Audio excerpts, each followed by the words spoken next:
Here to talk about the growth of broadband out there is T.S. Kelly. He is Director and Principal Analyst at Net Ratings. Welcome to the program. We've hearing a lot of conflicting reports about broadband and its use, whether or not it's priced accordingly or priced in a way that makes it attractive for many people to use. First of all, let's get to the heart of it. Is it growing at a rate that the industry seems to be satisfied with?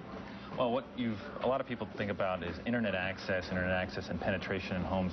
In some markets, we see about 65–70% of all homes that can have access to the internet do have access.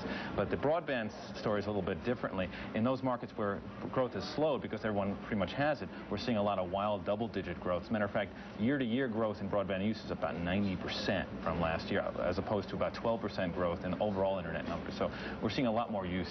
And so for people who don't know, broadband is essentially, it's not the phone line access. It is something that takes you over a cable line or some other system that... Well, actually, it's both. DSL providers come from your telco. So you can get a package from Verizon in the Northeast or from Pac-Bell or what have you, or you can get the Time Warners of the world or any other company on the cable side and offer you that as well. We've been hearing a lot about Excited Home. Yes. And a lot of users that were left stranded, at least temporarily.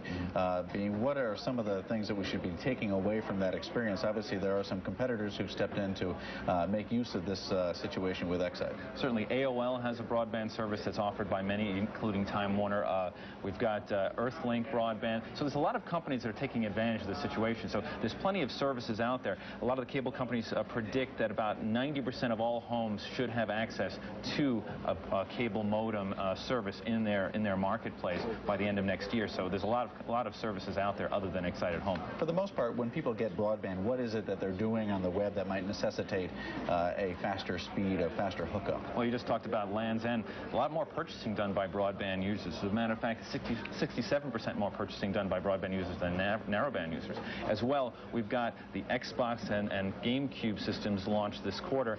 A lot of those business plans, including Sony's own PlayStation, all have a broadband component to them. So gaming is going to be big. The music services, MusicNet and Press Play, are launching this quarter. Both are better serviced with a broadband connection. So a lot of different products look to broadband as being kind of the key ingredient to making them a success. Is that what's good? The future of the gaming boxes is going to be sort of a hard line into the World Wide Web, so you can either play newer games at a faster clip or perhaps hook up with other people? Oh, most definitely. It's a key ingredient to all those platforms. But both Sony and Microsoft already have kind of that thing going. Microsoft has the Zone on their MSN service where you can play different games that you can get for your PC and hook up to other users. And as well, Sony has what's called the Station with their new game called Star Wars Galaxies coming out next year.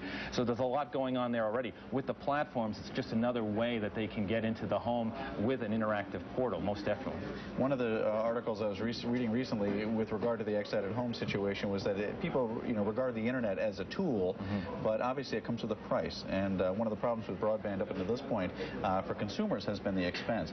Generally speaking, how much more is it for a consumer to purchase than on a monthly basis than standard telephone lines that are going into your home? Well, you got to remember, you got different pricing points depending on what they're offering.